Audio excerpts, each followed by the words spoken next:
Evangelho de Lucas, capítulo 11, versículo 29 ao versículo 36, nos diz assim: Como afluíssem as multidões, passou Jesus a dizer: Esta é geração perversa. Pede sinal, mas nenhum sinal lhe será dado, senão o de Jonas. Porque assim como Jonas foi sinal para os ninivitas, o Filho do Homem o será para esta geração. A rainha do sul se levantará no juízo contra os homens desta geração e os condenará. Porque veio dos confins da terra para ouvir a sabedoria de Salomão. E eis aqui está quem é maior do que Salomão. Ninivitas se levantarão no juízo com esta geração e a condenarão, porque se arrependeram com a pregação de Jonas. E eis aqui está quem é maior do que Jonas. Ninguém, depois de acender uma candeia, a põe em um lugar escondido, nem debaixo do alqueire, mas no velador, a fim de que os que entram vejam a luz. São os teus olhos a lâmpada do teu corpo. Se os teus olhos forem bons, todo o teu corpo será luminoso. Mas se forem maus, o teu corpo ficará em trevas. Repara, pois, que a luz que há em ti não sejam trevas. Se, portanto, todo o teu corpo for luminoso, sem ter qualquer parte em trevas, será todo resplandecente, como a candeia quando te ilumina em plena luz. Amém. Podeis sentar.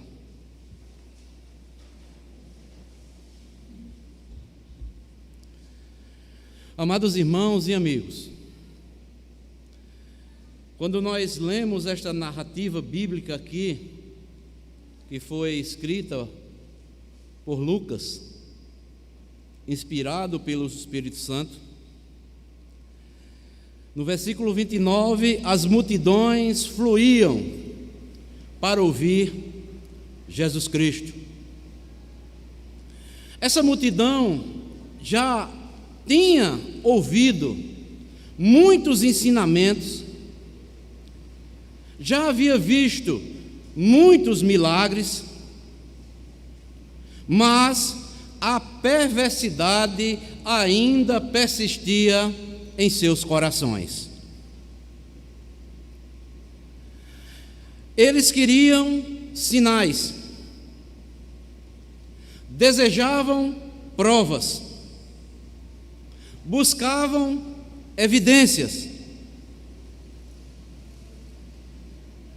Essas multidões aqui que acompanhavam Jesus estavam perdendo a grande oportunidade de ouvir com os ouvidos da alma e ver com os olhos da fé, entender os ensinamentos de Jesus e também ver com os olhos da fé o Messias prometido a Israel. O Filho de Deus estava ali entre eles. O Messias havia chegado. E ainda eles queriam mais sinais. Diz as Escrituras que a lei e os profetas apontavam para ele. E ele estava ali entre o povo. João Batista preparou o caminho de sua chegada e apontou para ele, dizendo: Eis o Cordeiro de Deus que tira o pecado do mundo. Mas João também, lá no capítulo 1, versículo 11 e versículo 12, diz que: mas os seus não o receberam. dentre muitos milagres e sinais já realizados por Jesus, a expulsão de demônios para os judeus não eram uma legitimação divina suficiente de sua condição de Messias. Eles talvez queriam ver um sinal do céu. As exigências de sinais eram tão somente um pretexto para justificar a sua incredulidade. Jesus já tinha curado enfermos, Jesus já tinha purificado os leprosos, Jesus já tinha ressuscitado os mortos, e eles ainda se mantinham reféns ao seu coração endurecido. Até mesmo quando Jesus estava dependurado do madeiro, eles disseram: desce da cruz e creremos em ti. O problema deles não era evidência suficiente para crer, mas era uma cegueira espiritual incorrigível. E Jesus aqui, nesse texto, narrado por Lucas, inspirado pelo Espírito Santo, Jesus vai mostrar 3 sinais para mostrar a seriedade das oportunidades espirituais que os judeus tiveram na época de Jesus e toda aquela geração. Que sinais são esses? O sinal de Jonas, o sinal de Salomão e o sinal da luz. Por isso, a nossa mensagem tem como tema o seguinte: não desperdices as oportunidades dadas por Deus. Não desperdice as oportunidades dadas por Deus. E nesta noite, eu quero falar sobre esses 3 sinais apresentados por Jesus, que nós não devemos desperdiçar estas oportunidades dadas por Deus para sermos salvos pela pessoa bendita do nosso Senhor e Salvador Jesus Cristo. Então vamos ao primeiro sinal. O primeiro sinal é o sinal de Jonas. Está aí no versículo 29, versículo 30 e o versículo 32. Veja o que é que diz. Versículo 29, 30 e 32. Como afluíssem as multidões, passou Jesus a dizer: esta é geração perversa, pede sinal, mas nenhum sinal lhe será dado, senão o de Jonas. Porque assim como Jonas foi sinal para os ninivitas, o Filho do Homem o será para esta geração.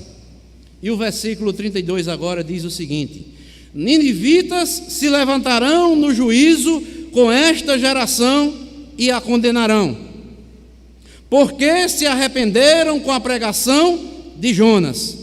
E eis aqui está quem é maior do que Jonas. Então, o primeiro sinal apresentado por Jesus, que nós não devemos desperdiçar esta oportunidade para sermos salvos por Ele, é o sinal de Jonas. Como nós lemos, pediram um sinal a Jesus para provar se Ele era o Messias, mesmo depois de tantas evidências já mostradas por Jesus. Mas Jesus lhes deu uma resposta: o sinal de Jonas.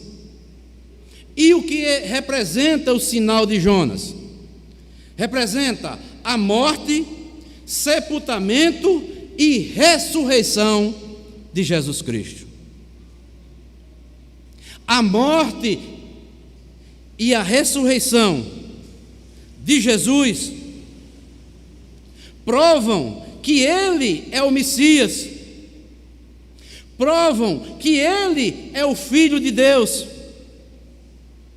Foi isso que Pedro pregou depois do dia de Pentecostes. O testemunho da igreja primitiva continuou pregando a morte, sepultamento e ressurreição de Jesus Cristo. Não desmarquem aí esse texto. Abram comigo lá, Atos dos Apóstolos, capítulo 2. Atos dos Apóstolos, capítulo 2.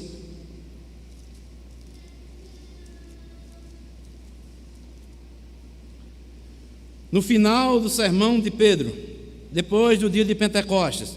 Atos dos Apóstolos, capítulo 2, versículo 30 ao versículo 32.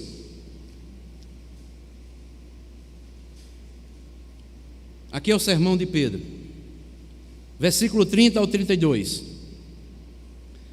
Pedro vai dizer: sendo, pois, profeta, e sabendo que Deus lhe havia jurado que um dos seus descendentes se assentaria no seu trono, prevendo isto, referiu-se à ressurreição de Cristo, que nem foi deixado na morte, nem o seu corpo experimentou a corrupção.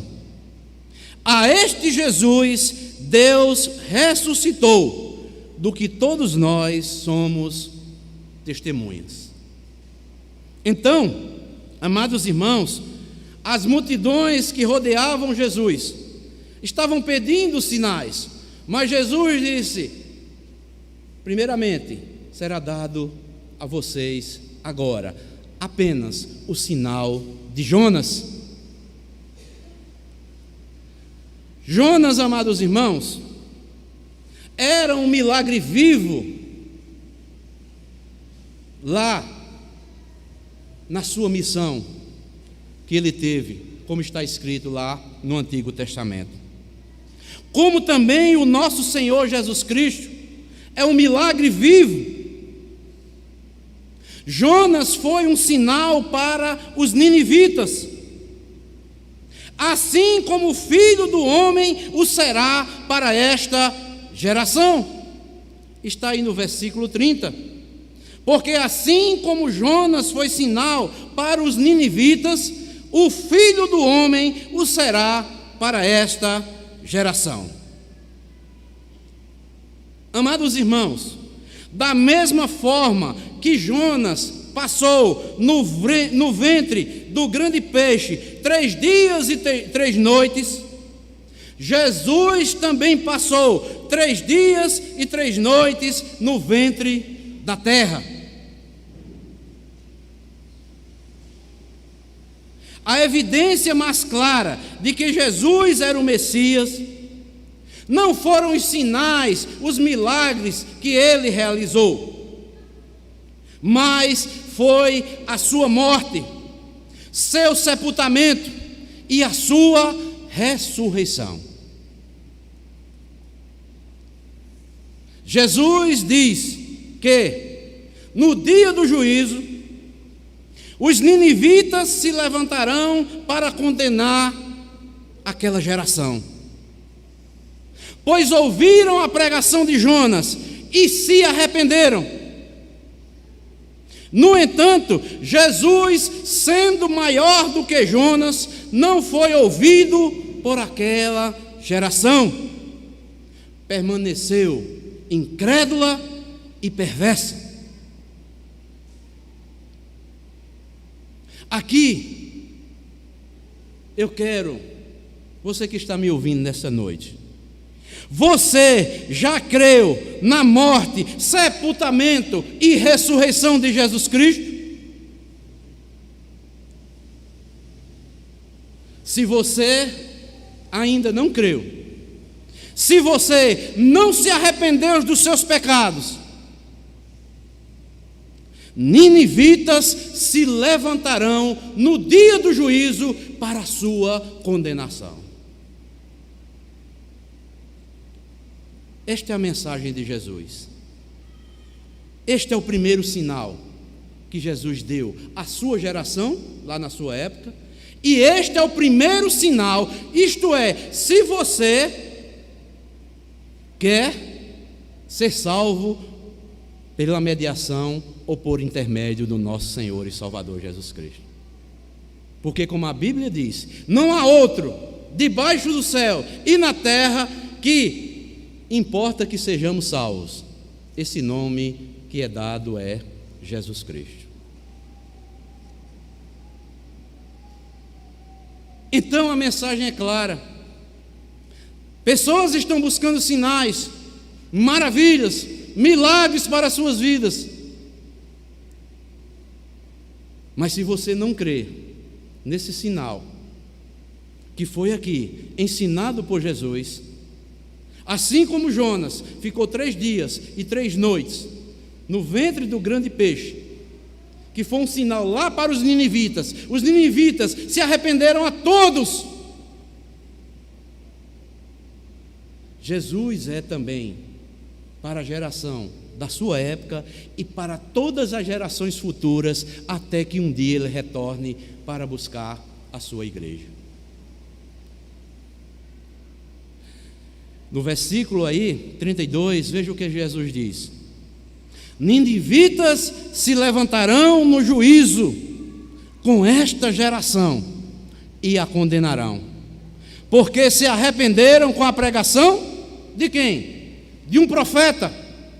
E Jesus diz: eis aqui está, quem é maior do que Jonas?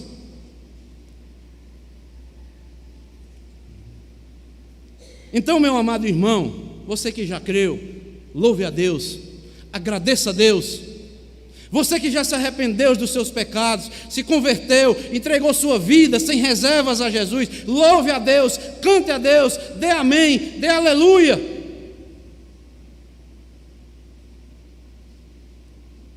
E você que não se arrependeu ainda, você que não se converteu, e que já sabe dessas verdades, e continua com aquela incredulidade pelas quais os judeus na época de Jesus persistiam, é Jesus que está dizendo: se você morrer nessa condição de não se arrepender dos seus pecados, de não se converter dos seus pecados, tenha certeza, porque a palavra de Jesus, ela não falha. Ninivitas se levantarão no dia do juízo para condenar vocês. Por isso que a nossa mensagem é esta: não desperdice as oportunidades para que você possa ser salvo por intermédio da pessoa de Jesus. Mas vamos para o segundo sinal. Qual foi o segundo sinal apresentado por Jesus? E que nós não devemos desperdiçá-lo, mas sermos salvos pela pessoa bendita de Cristo. Está aí no versículo 31. A rainha do sul se levantará no juízo com os homens desta geração e os condenará, porque veio dos confins da terra para ouvir a sabedoria de Salomão. E Jesus diz novamente: eis aqui está quem é maior que Salomão. O segundo sinal dado para Jesus, para aquela geração incrédula e para a geração também incrédula da nossa época, é a sabedoria de Salomão. Primeiro foi o sinal de Jonas. Segundo, a sabedoria de Salomão. A ênfase desse versículo não está nas obras de um profeta, mas na sabedoria de um rei. A rainha do sul se levantará no juízo para condenar aquela geração, pois a rainha do sul fez uma longa viagem desde os confins da terra para ouvir a sabedoria de Salomão. E o texto aqui nos mostra, sendo Jesus maior que Salomão, não creram em suas palavras, mesmo estando o mestre entre eles. Irmãos, isso aqui, para os judeus daquela época, era um confronto. Os ninivitas eram gentios, e ao ouvirem o profeta Jonas, se arrependeram e foram poupados da ira de Deus.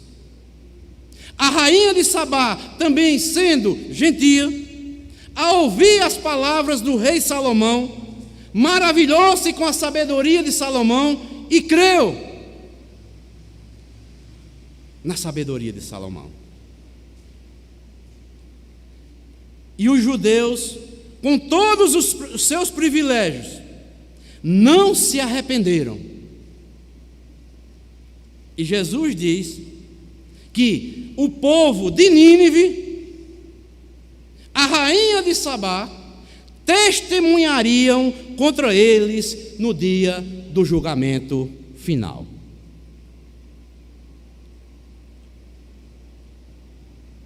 Irmãos, o Senhor deu a Israel inúmeras oportunidades, mas eles ainda assim se recusaram a crer na mensagem do Evangelho. Abram comigo aí mais adiante, Lucas capítulo 13.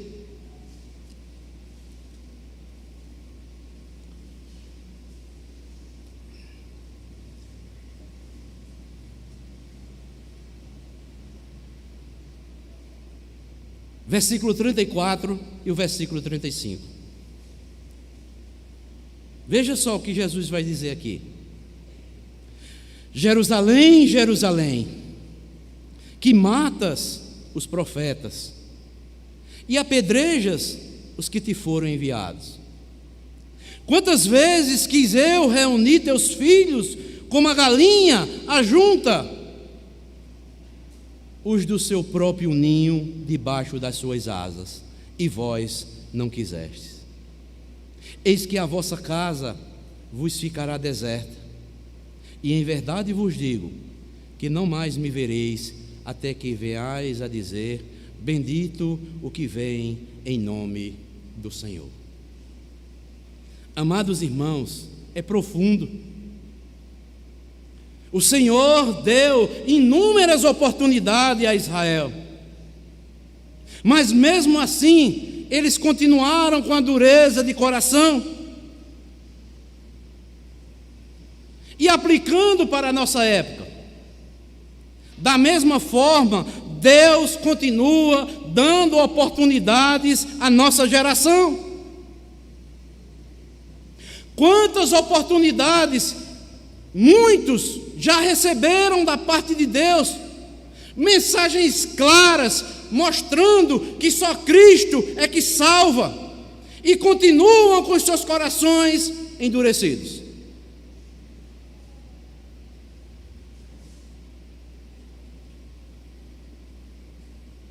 Pedro, lá no seu sermão do monte, depois que ele terminou o seu discurso depois do dia de Pentecostes, o cumprimento do dia de Pentecostes, a profecia lá de Joel, a multidão chegou para Pedro, ouvindo Pedro, diz lá em Atos 2, versículo 37 e 40, diz o seguinte: ouvindo eles estas coisas, ou seja, o discurso de Pedro, compungiu-se-lhe o coração e perguntaram a Pedro e os demais apóstolos: que faremos, irmãos? Respondeu-lhe Pedro: arrependei-vos e cada um de vós seja batizado em nome de Jesus Cristo para a remissão dos vossos pecados, e recebereis o dom do Espírito Santo. Pois para vós outros é a promessa, para os vossos filhos e para todos os que ainda estão longe, isto é, para quantos o Senhor, nosso Deus, chamar. E ele diz uma frase aqui interessante. Com muitas outras palavras, Deus deu testemunho e exortava, dizendo: salvai-vos desta geração perversa. Então, versículo 41, os que aceitaram a palavra foram batizados, havendo um acréscimo naquele dia de quase 3.000 pessoas. Este é o meu desejo nesta noite. Se você se arrepender, se converter pelas verdades do Evangelho, você não está se convertendo para o pastor da igreja, você está se livrando desta geração má e perversa, e é isto misericórdia de Deus para a sua vida. Mas, se você não se arrepender, se você não se converter, ninivitas, a rainha do sul, vai se levantar contra você no dia do juízo e vai lhe condenar.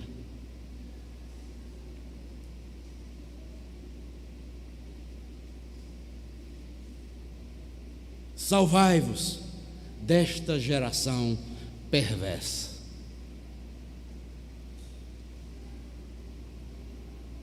Como o Evangelho é maravilhoso. Deus dá tantas oportunidades para o pecador se arrepender. Mas muitos continuam com os corações endurecidos. Mas você que me ouve nesta noite, que está ouvindo esta palavra aqui que está escrito no Evangelho de Lucas, se arrependa dos seus pecados, converta-se ao nosso Deus, porque Ele é rico em perdoar.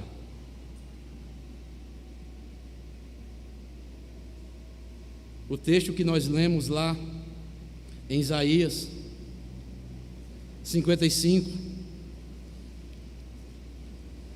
Deus já bradava lá desde o Antigo Testamento: ah, todos vós, o que tendes sede, vinde às águas, e vós que não tendes dinheiro, vinde comprai e comei, vinde e comprai sem dinheiro e sem preço vinho e leite. Porque gastais o dinheiro naquilo que não é pão, e o vosso suor naquilo que não satisfaz? Ouve-me atentamente, comei o que é bom, e vos deleitareis nos finos manjares. Olha só o versículo 3. Inclinai os ouvidos e vinde a mim, ouvi e a vossa alma viverá, porque convosco farei uma aliança perpétua, que consiste nas fiéis misericórdias prometidas a Davi. Não endureça o coração para o chamado de Deus para a sua vida.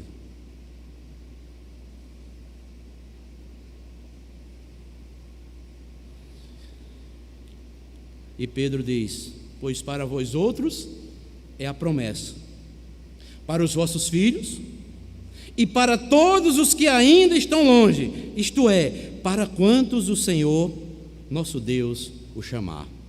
E você que está ouvindo essa mensagem aqui hoje, ou está através dos canais aqui da igreja, não é por acaso. Deus tem um propósito de você estar ouvindo essa mensagem nesta noite. É para que você se veja diante de Deus e reconheça a bondade, a misericórdia, a paciência de Deus que Ele teve com você até hoje e continuará ainda tendo.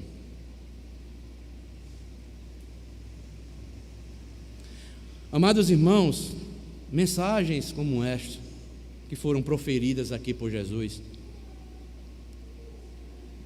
eu pessoalmente já fazem final de 98, entreguei minha vida a Jesus.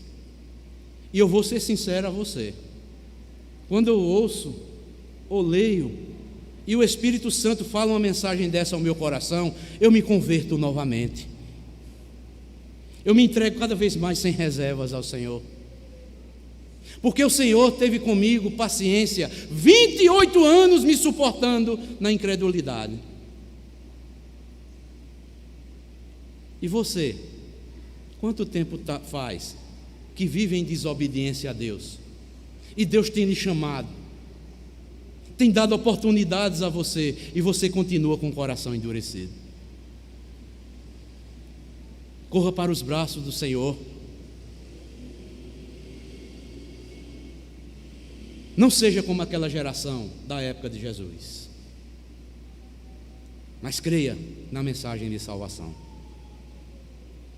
Então nós já vimos o primeiro sinal, que é o sinal de Jonas, que significa morte, sepultamento e ressurreição de Jesus.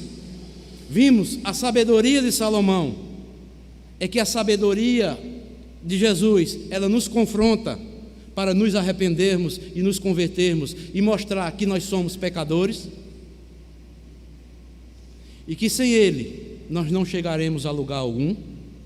Mas o terceiro e último sinal apresentado por Jesus, que nós não devemos desperdiçá-lo, se encontra aí no versículo 33 ao versículo 36, que diz assim: ninguém, depois de acender uma candeia, a põe em um lugar escondido, nem debaixo do alqueire, mas no velador, a fim de que os que entram vejam a luz.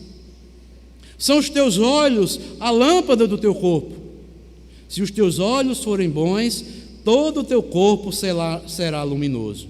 Mas se forem maus, o teu corpo ficará em trevas. Olha o que é que diz o versículo 35. Repara, pois, que a luz que há em ti não seja trevas. Se, portanto, o teu corpo for luminoso, sem ter qualquer parte em trevas, será todo resplandecente como a candeia quando te ilumina em plena luz. Terceiro e último sinal que Jesus nos apresenta aqui, para que sejamos salvos pela pessoa bendita de Jesus, é que a palavra de Jesus nos confronta. Podemos ver aqui o sinal da luz. O terceiro sinal de Jesus, que Ele apresenta aqui, para sermos salvos, por intermédio dele, é tirada da vida comum. A palavra de Deus é uma luz que brilha neste mundo. Já diz o salmista no Salmo 119, 105: lâmpada para os meus pés é a tua palavra, e luz para os meus caminhos. Jesus conta esta parábola aqui da candeia, para mostrar que sua palavra é uma lâmpada acesa, que não deve ser colocado em lugar escondido, nem debaixo do alqueire, mas num lugar alto, no velador, para que todos vejam. E Jesus está confrontando os líderes da sua época. Os líderes religiosos estavam escondendo a luz que era Jesus, atrás do cerimonialismo legalista dos judeus. Estavam colocando debaixo do alqueire símbolo de comércio e de lucro. E Jesus confronta aqui, Jesus que é a palavra de Deus, Ele que é a luz do mundo, confronta os líderes religiosos, porque os líderes religiosos estavam escondendo a luz da verdade que é Jesus, atrás de um cerimonialismo legalista, colocando debaixo de um alqueire, símbolo do comércio e do lucro da sua época. E Jesus alerta aqui para dois perigos. Qual é o primeiro perigo? Está no versículo 33, que Jesus diz: ninguém, depois de acender uma candeia, a põe em lugar escondido, nem debaixo do alqueire, mas no velador, a fim de que os que entram vejam a luz.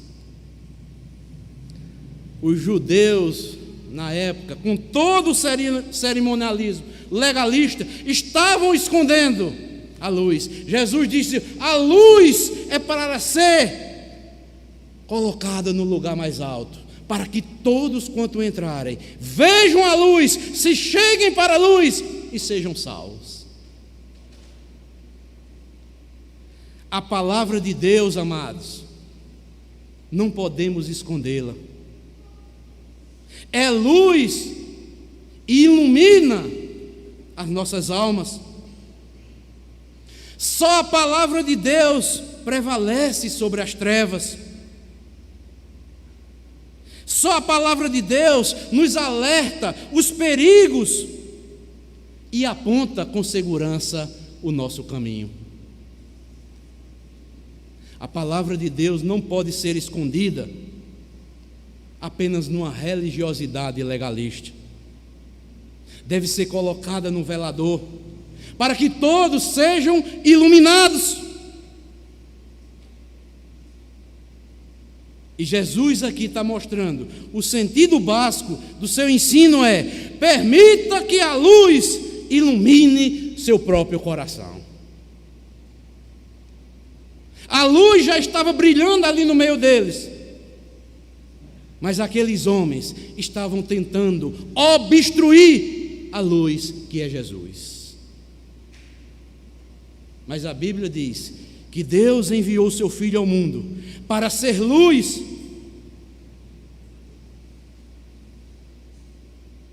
Mas aquela multidão que seguiam a Jesus, que recebeu esse ensino, estavam dando as costas à luz que foi enviada por Deus. Não tem sentido, amados, você acender uma luz e escondê-la.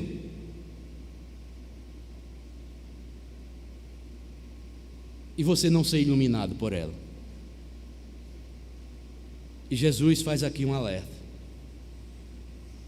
permita que a luz que é Jesus, com a sua palavra, ilumine seu próprio coração.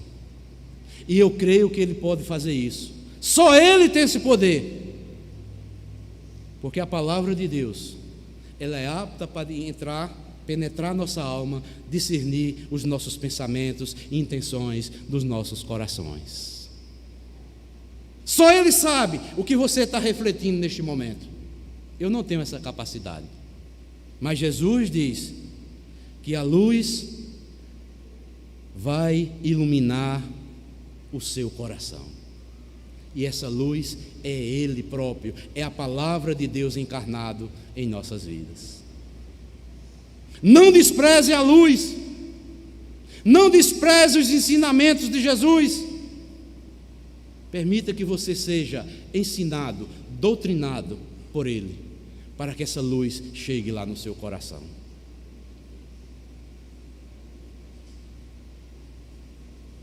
Nós vimos aí, o primeiro perigo de Jesus é o perigo de nós tentarmos esconder a luz e não recebê-la como nós devemos receber para sermos iluminados. Mas, em segundo lugar, o grande perigo que Jesus mostra aqui é o perigo dos olhos maus. Versículo 34 ao 36. Jesus diz: são os teus olhos a lâmpada do teu corpo. Se os teus olhos forem bons, todo o teu corpo será luminoso. Mas se forem maus, o teu corpo ficará em trevas. E o versículo 35, Jesus conta essa parábola e confronta os líderes daquela época e diz: repara, pois, que a luz que há em ti não sejam trevas. Eu sou a luz. Vocês, com o cerimonialismo de vocês, estão tentando colocar essa luz debaixo do alqueire. Vocês estão usando a religião como lucro, como comércio para a vida de vocês. Aí no versículo 36 ele diz: se portanto todo o teu corpo for luminoso, sem ter qualquer parte em trevas, será todo resplandecente como a candeia quando te ilumina em plena luz. Irmãos, os nossos olhos são a lâmpada do corpo. Aquela multidão já estava vendo Jesus, a verdadeira luz. Por isso Jesus diz: se os nossos olhos forem bons, todo o nosso corpo será luminoso. Mas se forem maus, todo o nosso corpo ficará em trevas. A figura aqui que Jesus usa nesta parábola é fácil de entender. Se todo o seu corpo tiver iluminado, seu pé saberá onde pisar. A sua mão vai discernir o que de você deve pegar e o que de você deve praticar. O contrário é o que ocorre quando os olhos estão mergulhados nas trevas. Essa pessoa andará em tropeços, no escuro, sem saber para onde vai, nem saber o que está fazendo. Se todo o teu corpo for iluminado, o pé saberá onde pisar, a mão saberá o que fazer.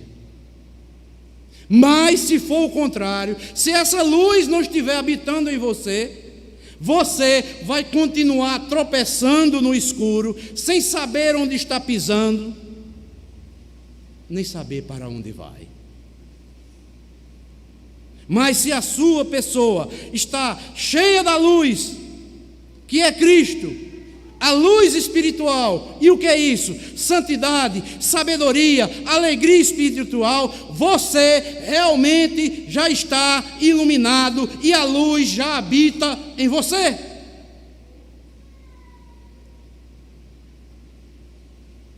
E Jesus diz: se você estiver com a luz espiritual na sua vida, andando em santidade, com sabedoria da palavra de Deus, tendo a alegria espiritual de servir ao Senhor, você será tão brilhante quanto a lâmpada está brilhando sobre você com um brilho mais intenso. Irmãos, e eu estou pregando aqui, vendo esses faróis aqui. É isso que Jesus disse. Se a luz espiritual estiver em você, você vai brilhar como esse farol. Você está olhando, está iluminando intensamente você. Você vai ser luz neste mundo. E os gentios verão isso e glorificarão o nosso Pai que está no céu.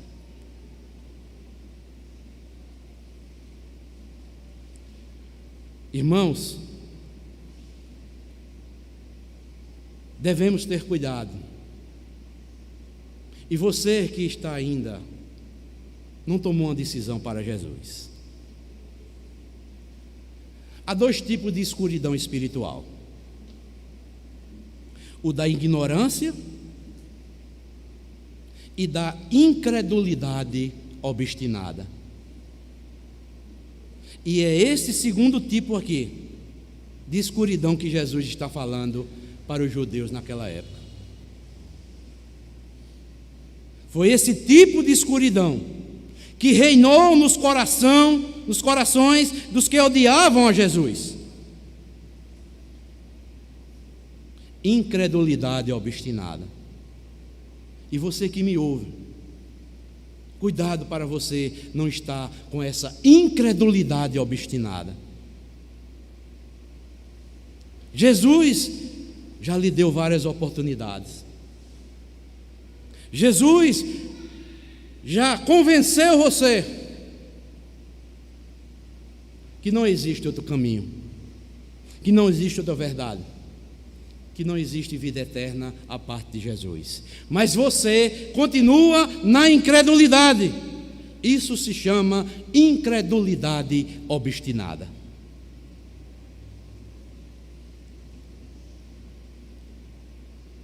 Então, amados, você que está aqui nesta noite e ouviu essas palavras aqui ditas por Jesus, Se chegue para a luz. Como é que está a sua vida? Onde é que você está colocando os seus pés? Onde é que estão os seus pensamentos? O que você tem feito com a sua vida?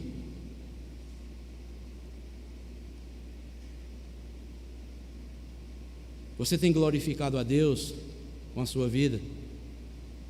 Ou você prefere viver arrastado pela incredulidade dessa geração má e perversa?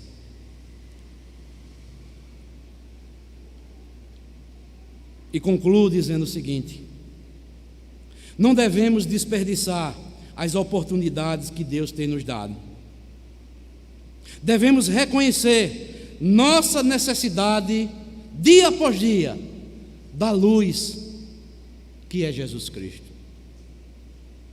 Sem Ele, não podemos nada. Sem Ele, não encontramos o caminho da salvação. Sem Ele, não conheceremos a verdade. Sem Ele, não encontraremos a vida eterna. Sem Ele, permaneceremos nas trevas. A mensagem clara é: devemos nos arrepender de todos os nossos pecados, entregar nossas vidas a Jesus, isto é, conversão, e recebermos a remissão dos nossos pecados pela graça salvadora que vem a mim e a você por intermédio de Jesus Cristo. Isso é graça de Deus. Os que já estão na luz devem se regozijar de forma triunfante, alegremente. Esta é a maior bem-aventurança que recebemos da parte de Deus. E você que ainda não tomou uma decisão, hoje é o dia de você fazer isto perante Deus, arrependendo-se, entregando sua vida a Jesus. Que Deus abençoe a todos, em nome de Cristo, amém.